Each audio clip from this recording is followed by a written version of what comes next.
Good evening everybody. Today we will just slowly move to the ligand field theory. So, how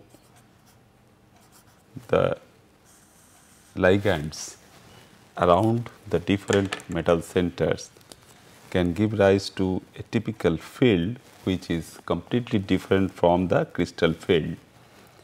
But before proceeding to that particular theory, how we can utilize that theory to explain some of the bonding parameter for the different metal complexes, we will finish the remaining part of the magnetic properties what we are talking about, that because these magnetic properties or magnetic behavior for the different metal complexes are basically supporting our corresponding proposition for crystal field theory, that whatever ligand we have which is surrounding the metal center, and if metal is there as Mn plus, and if we can have say 6 ligands.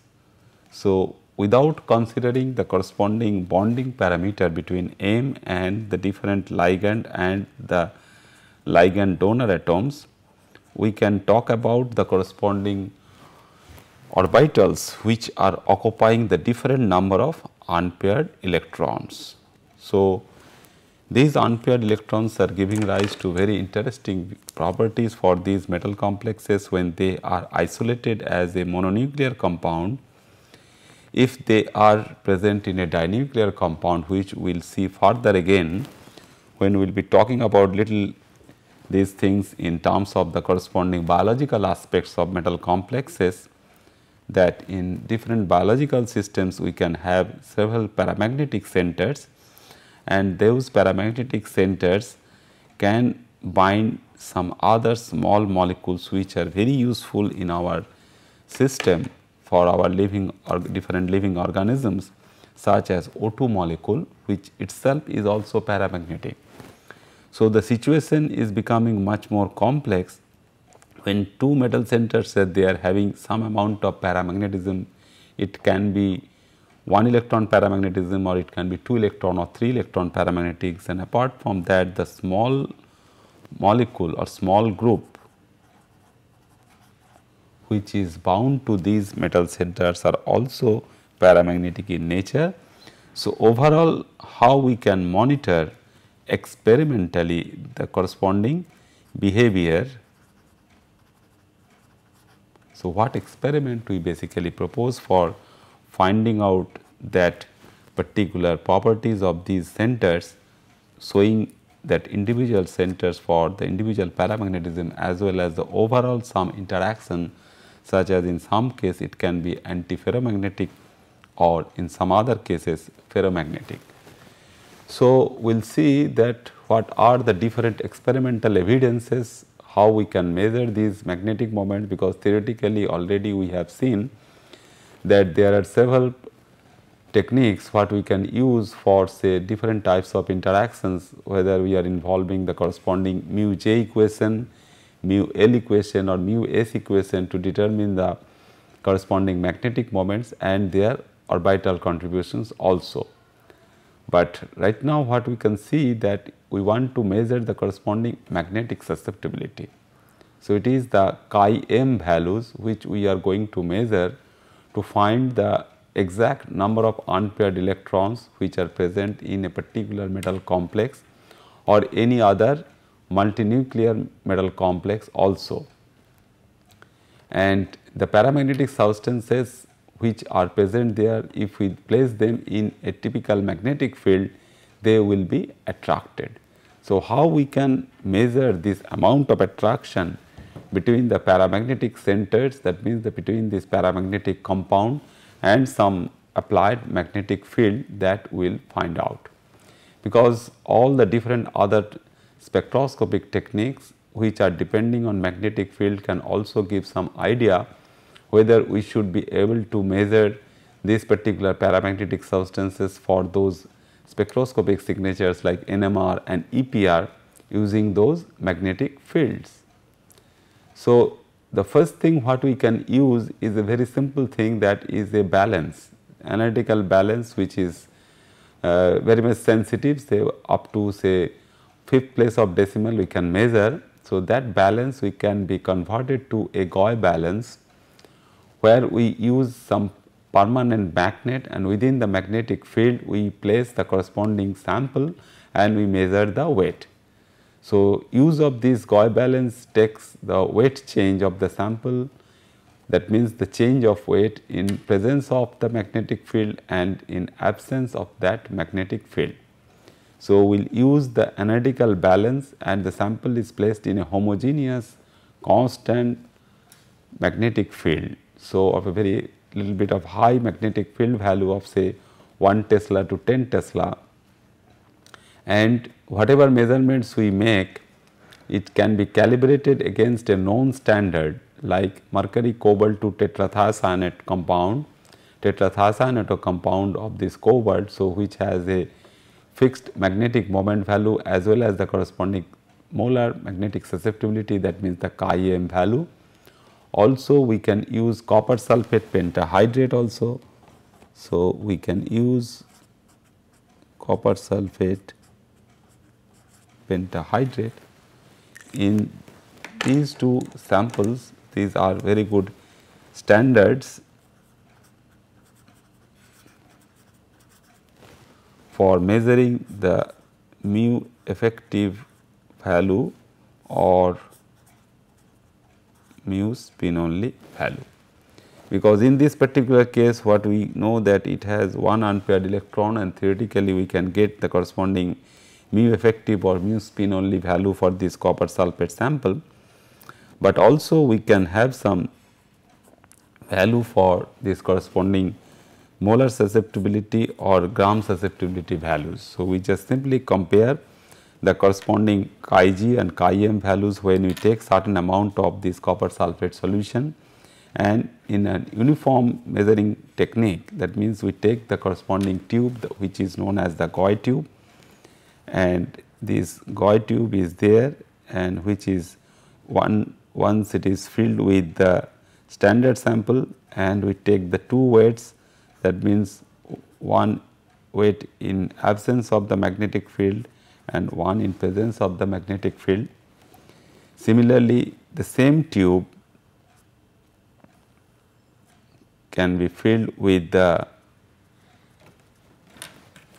next time can be filled with the sample. So, this is for standard and this is for the sample itself, and there also we have two weights, the W1, W2, or rather we can consider it as W3 or W4. So, using these 4 weights W1, W2, W3 and W4, and by knowing the corresponding chi-g values for this copper sulphate, we can determine the corresponding mu effective value or the mu spin only value for the unknown sample what we are going to measure in the solid state in the powder form. So, this particular technique is useful for solid powdered sample. We cannot go for anything which is in solution or some other thing when we measure the corresponding biological samples which are always present in solution. So, for those samples we have to use some other different technique where the sensitivity of the corresponding balance is much more, and we can sense one particular metal center, say if it is hemoglobin or myoglobin, within a very big protein envelope.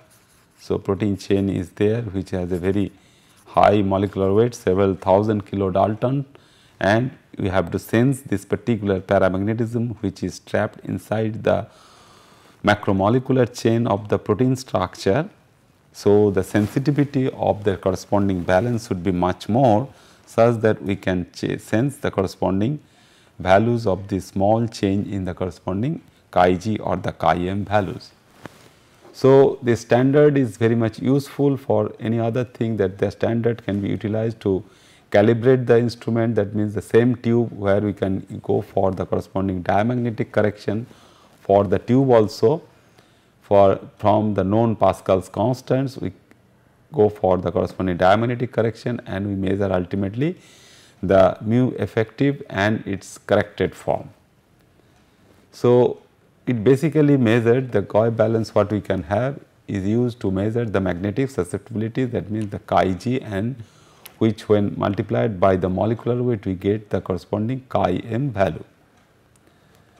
It was first invented by Louis Georges Gauss. So, that is why it is named as Gauss balance. It is a very simple technique and very useful technique, where we have the permanent magnet. So, these are the two poles of the permanent magnet, and we place the sample within a tube which is known as the Gauss tube, and magnet once it is switched on, and in another case it is switched off, and this the lower end of a balance which can be a single pan balance which can measure up to 5th place of decimal, which is a very sophisticated magnetic balance and which is encased in a glass shield. And this particular sample which is facing this magnet, it has to be seen that it is extending because the tube is big one. So, that is the only drawback of this particular technique, is that we can use up to say 8 to 9 centimeter of this length, and for that purpose if the tube is not very much big, it is close to that of our NMR or EPR tube, and the magnetic field is extended. This is the maximum possible magnetic field where we are getting at the center of the magnet, and which is extending from 1 to 0. So, this here we do not have this magnetic any kind of magnetic field. So, this because we have to go for the corresponding integration from a 1 to 0, that means maximum possible magnetic field, to a 0 magnetic field situation, and in that situation we just use to measure the corresponding change in the weight.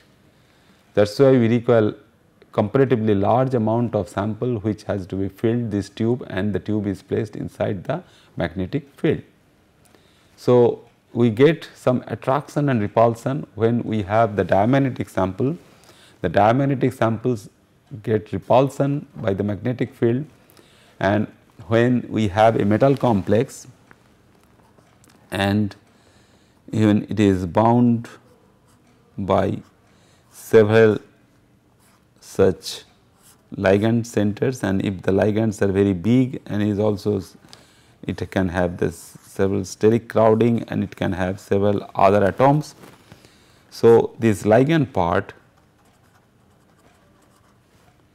is also diamagnetic. So, within a diamagnetic host or diamagnetic envelope, we just simply go for the measurement of this corresponding paramagnetism which is originating from the metal center for the complex. So, for that also one is tube, the tube what we are used for measuring, and 2 is the ligand part. These two we have to use for the diamagnetic corrections, and for that standard tables are there, and which are Pascal's constants,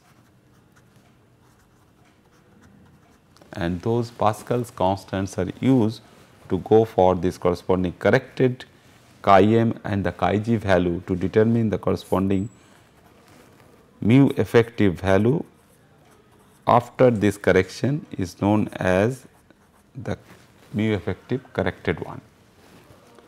So, within the magnetic field, when we place the sample, there will be a change in apparent weight of the sample when the magnetic field is turned on. So, that is the basic principle behind this simple technique of Gauss balance for measuring the paramagnetism of these metal complexes. But what we can use nowadays to see very small magnetic interactions when we have multinuclear metal complexes such as 4 copper centers are present in any sample, or any biological sample such as hemocyanin or any other thing, where 2 copper centers are present, and sometimes we have the corresponding ambiguity whether the copper ions present in hemocyanin molecules are paramagnetic or not. That means whether the copper centers present are in +2 oxidation state, which can only be paramagnetic, or in its reduced form, that means the copper 1 plus, because the cuprous state it will be diamagnetic. So, for that very sensitive magnetometer we require, utilizing the superconducting quantum interference technique, quantum interference device. The SQUID is useful for that particular purpose to measure very low magnetic moment value, and when it can be used for any change for the variable temperature measurements, also for knowing the ferromagnetic behavior or anti-ferromagnetic behavior at very low temperatures. So, this is another schematics which basically tells us that how the thing is basically changing. That means, this length is extending from a maximum magnetic field possible to a zero magnetic field, but when it is attracted by the magnetic field, we see there is a change in the weight. That means, the tube goes inside the magnet when the magnet is turned on. So, sample is basically packed nicely, uniform packing is required for this tube, and it is placed in a glass tube, very simple glass tube. Homemade glass blowing section can also do that coil tube for us. And electromagnet, this is not a very sophisticated one, is a permanent electromagnet we need, which is providing the corresponding magnetic field. So, by doing this, we just basically change of weight can be measured using this balance. So, very single pan good balance is required. So, balance from the balance pan we put the hook, one hook, and from that hook basically it is suspended within the magnetic field. So, the next particular balance what we can use is a different one compared to the very simple Gauss balance, which is known as Evans balance. So, in this particular technique, the balance is a different one, where we can consider it as a torsion balance, is not a simple single pan balance what we use from certain good companies like Mettler and others, where a single pan balance is very much useful to measure any quantitative determination of weight change up to 4th or 5th place of decimal. So, in this torsion balance, a sample is placed in a fixed position and a variable secondary magnet is utilized to bring the magnet back to its initial position. That means, we just use the corresponding magnetic field, the delta H can be added to the H to bring back the magnet to its original position, and this particular torsion balance is particularly useful for different types of susceptibility balances. So, these balances are known as susceptometers or susceptibility balances, where the technique for this measurement is different from that of our Gauss balance.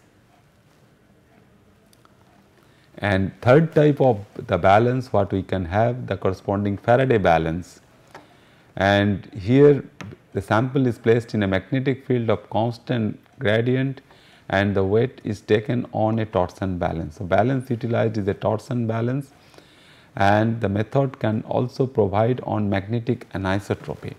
That means, if the magnet is not behaving uniformly in its three directions, three anisotropic directions like this x, y and z, if the magnetic field is different from one other axis compared to x axis or compared to the y axis, then we can have the corresponding magnetic anisotropy present in the sample, and that anisotropy gives us very important informations related to the corresponding magnetic interactions for the corresponding interactions giving rise to the two paramagnetic centers which are interacting.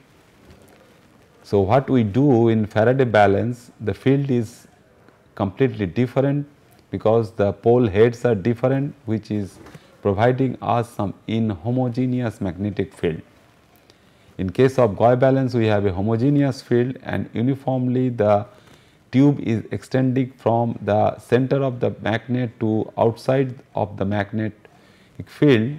The pole pieces here in case of this Faraday balance are so created that there is a region in which the product of the field strength and the field gradient is in the z direction is constant. That means, on the upward direction we are not changing the corresponding product of field strength and field gradient. That means, with the change in the distance from the center of the magnet, this particular product in the z direction are not changing, and sample is basically placed in that area only. But in case of covalence, that is changing uniformly as we move from a center of the magnet to outside. So, this homogeneity is created for that reason only, such that the field gradient and the field strength remain constant along the axis where we are taking the corresponding weight in, say, z direction. The force which is being operating, or the sample is experiencing that particular force, is independent of the packing of the sample. That means, in case of covalence, we need some uniform packing of the sample and which is nicely packed. But in this particular case, if we do not pack in a uniform way, there is no harm for the measurement, but it depends only on the total mass of the material which is present in the system. And what are the typical advantages for this method over the Goy method or the corresponding susceptibility torsion balance method, is that the method is sensitive and highly reproducible. That means, if we have 10 measurements and all the measurements would be pretty close to each other. So, there is no need to take the average of, say, 3 or 4 or 5 measurements. So, this is sensitive and highly reproducible, and it can be applied to also to the single crystals. Since we are talking about the magnetic anisotropy, and if we place the single crystals along the corresponding crystal axis x, y and z, so we can differentiate the corresponding magnetic moment values in different axes, that means mu x, mu y and mu z values, which we can find out if we go for the corresponding measurement using a single crystal. The force here again is measured as a weight change using now again a torsion balance. So, balance is again a torsion balance, but only difference from the torsion balance for the measurement of the susceptibility balances is that the magnet is inhomogeneous, and which is focused for measuring the corresponding magnetic anisotropy. So, if we go for these things, that how we are going to measure the corresponding magnetic moments, and the magnetic moments are very much useful for knowing the corresponding crystal field theory. So, basically all these measurements are basically supporting our crystal field theory, where we have seen that the corresponding number of electrons, if we say a nickel compound in +2 oxidation state or some binuclear nickel compound which is binuclear. So, we can measure in both these two cases the corresponding mu effective values, and here also mu effective values, and we just try to look at how these two paramagnetic centers, obviously these two nickel centers are paramagnetic in nature, because we have 8 electrons giving 2 unpaired electrons in the Eg level, and the corresponding splitting for this nickel in octahedral geometry. These two are also in octahedral geometry, and in biological samples it is also present like this in ureases. So, in urease molecule we find the 2 nickel centers are there, which is responsible for urea hydrolysis. Urea is nothing but this. So, this is getting hydrolyzed. So, that can be studied when 2 nickel centers are in close proximity at a distance of, say, 3 angstrom, which is basically binding the urea molecule, and that urea molecule is undergoing the hydrolysis through some nucleophilic attack by HO minus or H2O. So, nucleophilic attack of HO minus or H2O can lead to the hydrolysis reaction. But all these catalytic reactions what we are talking about is taking place on these two nickel substrates. So, it is basically this is the platform, and on that platform the urea is coming and binding to these centers. But if we talk in terms of the corresponding mu effective values for these two centers, whether these two centers are ferromagnetically interacting or antiferromagnetic interacting, or that can have some effect on the hydrolytic potential of the urea molecule for the different ureases, that we can see that simply by looking at the corresponding crystal field theory without knowing the bonding parameters, how these bonds are forming and what are the corresponding nature of the corresponding metal ligand bonds, we can talk in terms of the number of unpaired electrons present on the nickel center and how the two unpaired electron from the first nickel center, which we can also consider as nickel A, and the nickel B, the second one, and how they are interacting, that can also be very nicely explained or determined in terms of the corresponding crystal field theory, because this theory tells us that we are not focusing much attention on the ligand charges or the point charges or the different dipoles which are surrounding these particular metal centers. So, we are not talking anything related to the corresponding nature of this bonding with this nickel center for the different ligand donor atoms. So, crystal field theory therefore only focusing our attention or taking us to consider these ligands as only to point charge or the dipole only, and does not take into account of the overlap of the ligand and the metal orbitals. So, these are basically the limitation of the crystal field theory, where we are not considering any kind of overlap of ligand and metal orbitals. So, that basically gives us some idea that when we talk these in terms of the crystal field theory and considering the ligands as point charge or the dipole only, what we see that we are not considering any kind of overlap between the metal and the ligand orbitals. So, if we have two centers such as this two can be nickel 2 or copper 2.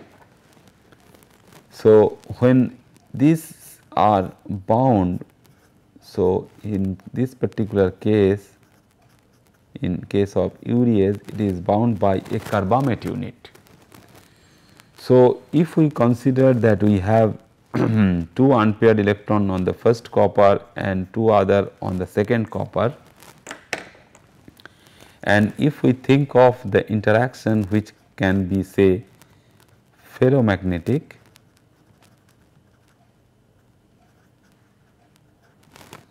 that means we are adding off the magnetic moment from one copper center to the other, but we should have something to consider also, that interaction of these ligand orbitals to the metal orbitals, that we are neglecting in case of crystal field theory. So, if the super exchange is taking place through the bridging ligand for this corresponding magnetic behavior, whether it is ferromagnetic in nature or antiferromagnetic in nature, we should consider the overlap of the orbitals of M and L. So, we should consider the overlap, but which we are not getting from the crystal field theory. That is why this is the typical limitation of the crystal field theory, and we should modify this particular theory for considering this particular overlap.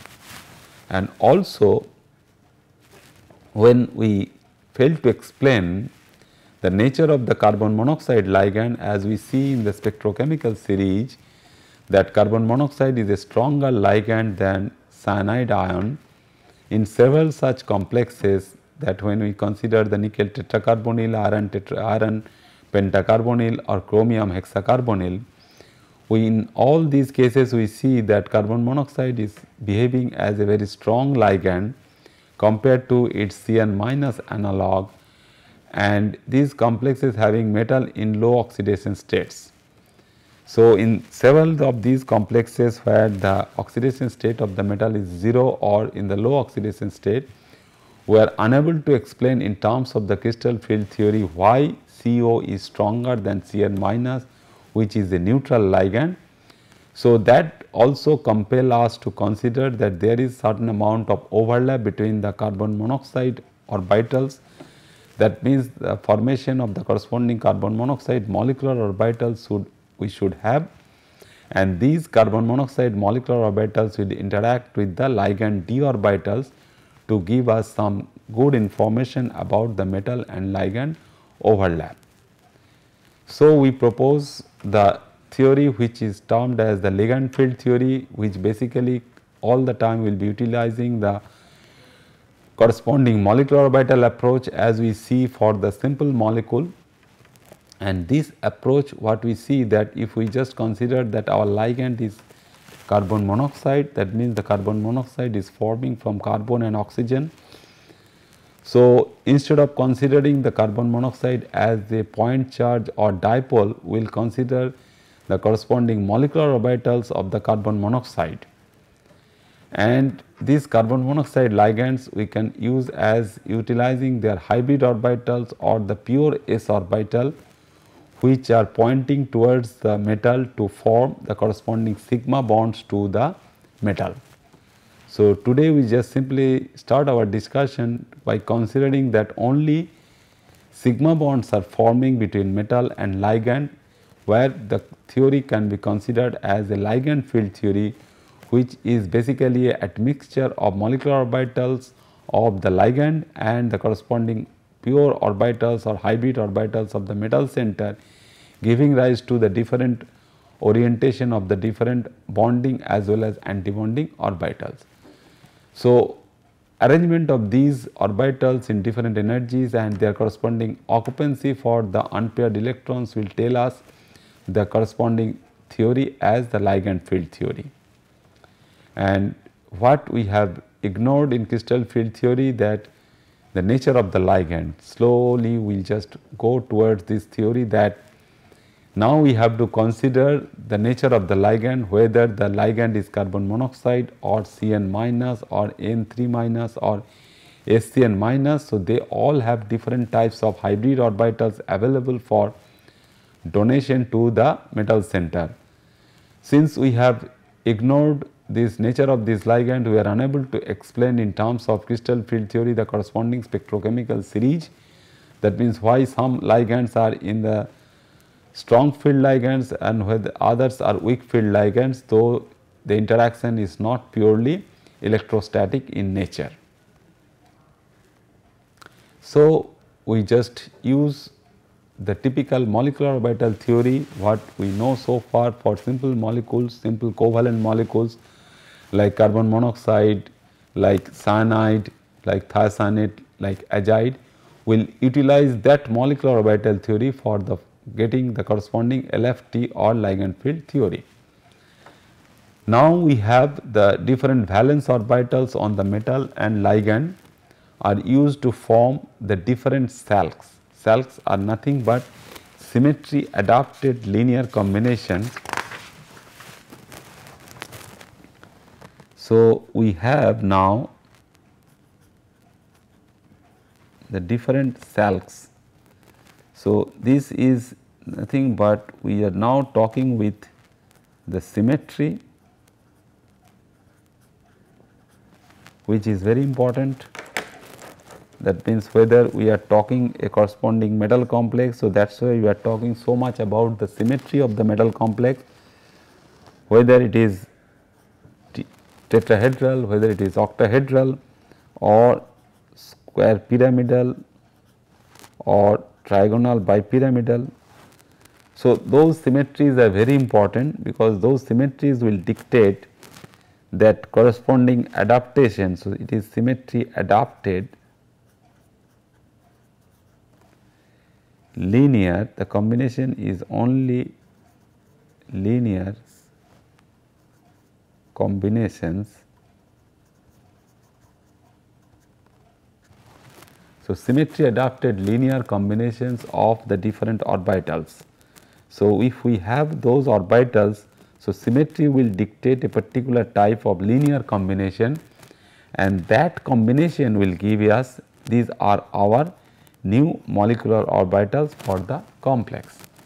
So, if they are coming out from the ligands, we have symmetry adapted linear combinations of those orbitals coming from the ligands, and also from the metal center we are having large number of other orbitals, say s orbital, p orbital and the d orbitals.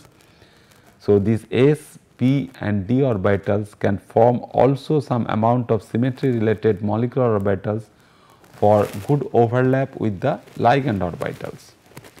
So, we will be utilizing these valence orbitals as the different SALCs, and then we will utilize the preliminary energy level diagram and overlap consideration for knowing the relative energies of the molecular orbitals for their estimated form.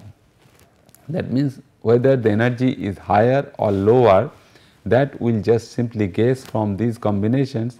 That means, whatever we are getting, whether we are getting some as bonding orbital or some as the corresponding anti-bonding orbitals.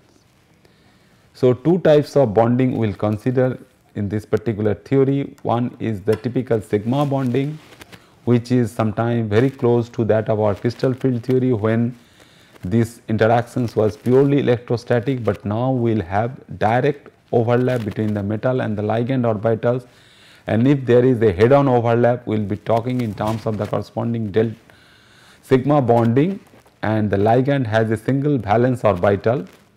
So, if we have some sigma bonding orbitals available on the metal center, so ligands will have some symmetry related combinations of the different orbitals available on the ligand, or sometimes the pure orbital, say p orbital, the p orbital which can be considered as its valence orbital and which is directed towards the central metal atom to give us the corresponding overlap for sigma bonding. Similarly, what can happen for our pi bonding also? So, we will get the typical pi bonding also, because this pi bonding can now modify the corresponding nature of this metal ligand interaction differently. So, that is why we are getting this information that why carbon monoxide is a stronger ligand than cyanide. So, when the ligand has a field orbital of pi symmetry, which is important, so far we are not considering anything related to that, the ligand field orbital of pi symmetry we are not considering. So, if it has a field orbital of pi symmetry around the ml axis, so those electron density can be donated to the metal, and we can have the corresponding metal ligand pi bond. So, not only sigma bond which can be considered as a single bond, we can have a multiple bonding between the metal and ligand to give rise to some kind of pi bonding also, like the formation of ethylene and acetylene. That means, multiple bond is also permissible for this system, where we can have both sigma as well as pi bond. So, these are the two pictorial representations which typically tells us that how sigma bonding can take place, where the metal orbital, which is the typical dz square orbital having two lobes directing towards the z axis, along the z axis. So, if the ligands are approaching along the z axis, we find head on overlap between the metal dz square orbital and the ligand pz orbital. So, these are the ligand pz orbitals. These ligand pz orbitals are also facing the z direction. So, that is why we will have good overlap with the ligand pz orbitals with that of the metal dz square orbital. So, the metal dz square orbital, which we have seen in case of the corresponding magnetic moment and the spectroscopic term, that they are basically sometimes they are not contributing much towards the corresponding magnetic moment, but when we are considering the corresponding sigma bond, they have the typical sigma symmetry. That means, the orbitals, the Eg set of orbitals in OH symmetry have the matching sigma symmetry with respect to the overlap with the pz orbitals of the ligand. So, if we have ligand along the z axis for an octahedral symmetry. So, along this direction we will have two ligands. So, these two ligands will nicely overlap with the metal dz square orbitals to give us sigma bonds. Similarly, the x square minus y square orbital also coming from the same Eg level of the metal center in OH symmetry. So, these two orbitals are also nicely giving us the corresponding sigma overlap. So, when they are in x square minus y square symmetry, so they also go for some head on overlap with the ligands coming from x and y direction. So, these two orbitals are well matched for giving us the corresponding sigma symmetry for the formation of the sigma bonds to the metal complex in octahedral symmetry.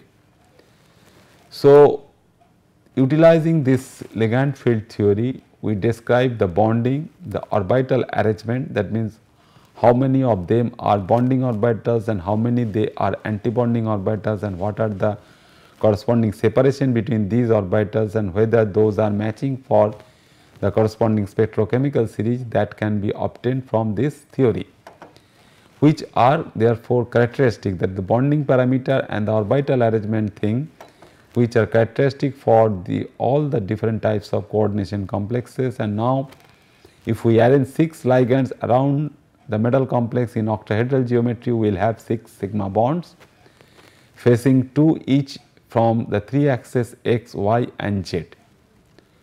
So, the 6 sigma donor ligands, how they are forming, because the molecular orbitals will be formed by coordination result from the donation of 2 electrons by each of the 6 sigma donor ligands. So, if we have 6 sigma donor ligands along the 6 axis of the octahedron to the d orbitals on the metal ion, we find that in case of octahedral complexes, the ligands will approach along x and y and z axis, and the sigma symmetry orbitals form bonding and antibonding combinations with the dz square and dx square minus y square orbitals only, because these two orbitals are only pointing towards the 3 axes. So, if the combination is there for sigma symmetry, we will have sigma bonding as well as sigma star, which can be considered as the antibonding level. So, these two orbitals will be utilized for the sigma bonding for these metal complexes in OH symmetry. But what about the T2G set? The T2G sets of orbitals, that means the dxy, dxz and dayz orbitals, will remain as non-bonding orbitals, because they are not facing directly to the ligand systems, that means the ligand orbitals. So, they will not have any interaction with the ligand orbitals, and some weak bonding or antibonding interactions can take place with the s and p orbitals of the metal ion, and we will have a total of 6 bonding and 6 antibonding molecular orbitals. So, we will have non-bonding orbitals, and then we can have the corresponding involving the s and p orbitals. So, we will have 1s 3p.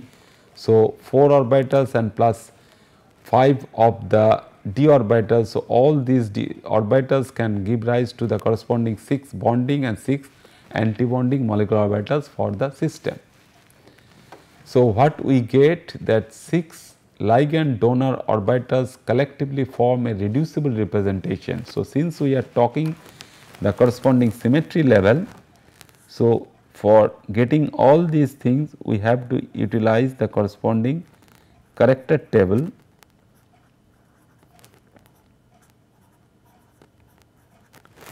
for the symmetry level of the different orbitals. So, if we just utilize the corresponding character table for octahedral symmetry, we will have the typical reducible representation. So, we all know from the this corresponding thing that what we get for this particular arrangement, that if we get the corresponding character table for octahedral symmetry, the reducible representation of this octahedral symmetry we can get, and from that reducible representation we can have the corresponding irreducible format, that means irreducible representation, and those irreducible representations have some symmetry level, and from those symmetry levels we will take out the corresponding orbitals for the matched one. So, the 6 ligand sigma orbitals, the p orbitals or the hybrid orbitals with the same symmetry can match, that means the 6 SALCs from the ligand. So, either s and p orbitals or the hybrid orbitals from those ligands we can match the symmetries of s, px, py, pz and 3dz square and 3dx square minus y square metal orbitals. So, matching will be with all the orbitals. So, now we will find slowly that whatever we are discussing for crystal field theory, we are just talking in terms of the corresponding d orbitals only, but now we see that s and p orbitals can also show some contribution for the formation of these molecular orbitals. So, the combination of the ligand and metal orbitals forming 6 bonding and 6 anti-bonding orbitals with A1G, EG and T1U symmetries. So, these are the 3 irreducible representations which will be coming out from the corresponding reducible representations for the corresponding character table, and these are the corresponding sets which are the corresponding symmetry level for those orbitals. So, 6 bonding orbitals are filled by electrons donated by the ligands. So, whatever bonding orbitals we will have, so those bonding orbitals will be occupied by the ligand electrons which are donated to the metal centers. So, the metal T2G orbitals, so these are the corresponding A1G, EG and T1U set, but the T2G orbitals which we all know that the T2G set and the EG set, so this is the corresponding spectroscopic level and the orbitals will be labeled in the small lowercase T2G. For these orbitals do not have appropriate symmetry, that is why we are talking that these 2 orbitals are remaining as the corresponding non-bonding orbitals. So, the molecular symmetry terms, the 6 lone pair orbitals form the ligands, one from each form the 6 symmetry adapted linear combinations that we have just now discussed, and also sometimes we are considering these as ligand group orbitals. So, if the ligand is providing 6 such groups of orbitals, and the combination of those will be considered as the ligand group orbitals or SALCs. So, these are the corresponding irreducible representations. From the reducible representations, the gamma read it can be represented as the corresponding irreducible representation, and these basically span these 3 symmetry levels A1G, T1U and EG. So, our orbitals, the SALCs or LGOs will have these symmetry levels for the molecular orbital formation. So, this is the reducible representation for the octahedral symmetry, and these are the all possible symmetry operations and their contributions for the reducible representations, and there are several useful techniques for getting the corresponding irreducible representations from the reducible representation for any such table for this representation.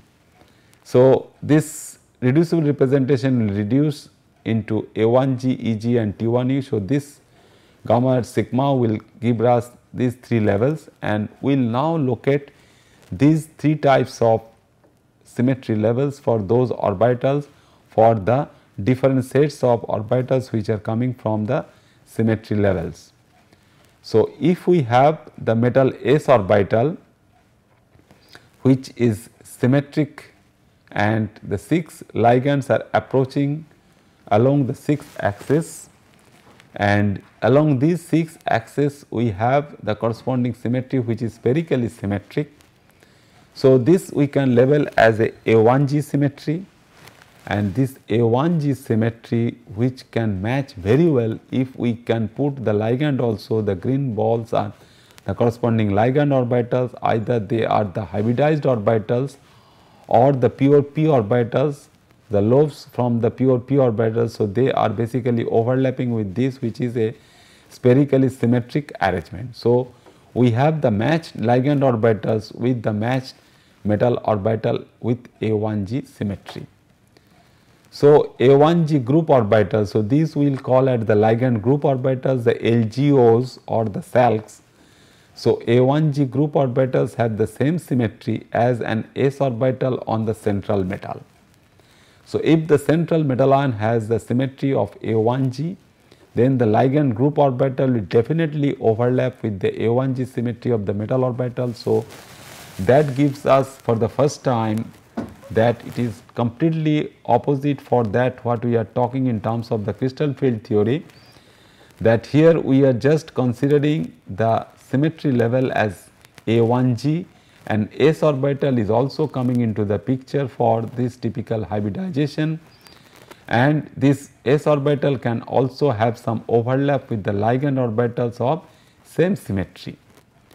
So, the metal also has 6 valence orbital, this is spanning this irreducible representation, and the s orbital is labeled as A1G, and the set of 3 p orbitals on the metal is labeled as T1u, and dz square and dx square can be labeled as Eg. So, these are the corresponding symmetry level for all the orbitals which are coming for the metal. We will take out of 5 d orbitals, we will take only the 2 d orbitals, the Eg set of d orbitals, 3 p orbitals and the s orbitals. So, 3 plus 2 5 plus 1 6. So, these are the 6 orbitals from the metal side which will be forming the corresponding molecular orbitals to go for the overlap with the corresponding ligand orbitals, and they are nicely matching with the T1u set as p orbitals and Eg set for the dz square and dx square y square orbitals. What we have discussed in detail that these two types of orbitals are only utilized for sigma bond formation with the ligands. So, in octahedral complexes, therefore, the ligands approach along the x, y and z axis. So, their sigma symmetry is matching with the dz square and dx square minus y square orbitals, and they are therefore forming bonding and anti-bonding combinations related to these dz square and dx square minus y square orbitals from the 5 d orbitals. So, now the ligand will also provide this particular level, that what we have shown just now, that the ligands which are approaching from the z direction. So, these two are basically overlapping with the dz square orbital where the ligand is directing along the z direction. Similarly, dx square minus y square orbital from the metal is overlapping with the 4 ligand orbitals along the x and y axis.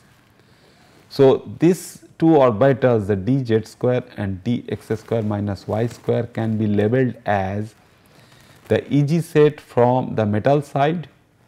Similarly, the other 2 combinations, that means the combinations of these p orbitals from the ligand set, this is the corresponding combination from the ligand side. So, this is the corresponding combination in terms of ligand group orbitals, and these are another combination of ligand group orbitals having Eg symmetry. So, what we will find, this Eg group of orbitals have the same symmetry therefore as the dz square and dx square minus y square on the central metal. So, we will see good combination for these 2 sets of orbitals from the metal side as well as from the ligand side, and therefore, E is representation for the doubly degenerate level, what we all know from the crystal field regime also, that we have the Eg set of orbitals are these 2, and now this is the doubly degenerate set. So, Eg level, that means the Eg in terms of the corresponding molecular orbitals, what we will write now on the molecular orbital energy level diagram, that this E level will consider as the doubly degenerate level. The T1u group of orbital next have the symmetry as the p orbitals on the central metal, and T therefore represents a triply degenerate level like the doubly degenerate. So, we have s orbital from the metal, we have the corresponding d orbitals, 2 d orbitals from the metal center, now the p orbitals. So, this T1U set what we are getting, these are basically the corresponding Px, Py and Pz orbitals, and these Px, Py and Pz orbitals from the metal side, what we are getting is that this is from the metal side and this is from the ligand side. So, when we have in the metal side these orbitals are these two, and therefore, the ligands are also providing the corresponding ends along the x axis, along the y axis and along the z axis, which are also matching with that of our T1U set of orbitals. So, these 3 p orbitals giving rise in these directions are basically the set of orbitals which are matching with the metal orbitals, and these ligand group orbitals are useful from this T1U symmetry, and those T1U symmetry level is the corresponding orbitals also from the metal as p orbitals and p orbitals from the ligands, and they are utilized for the overlap, and these T1U set of orbitals will find in the molecular orbital for good overlap. So, in our next class we will find how these will just go for these overlap and these interactions. Thank you very much.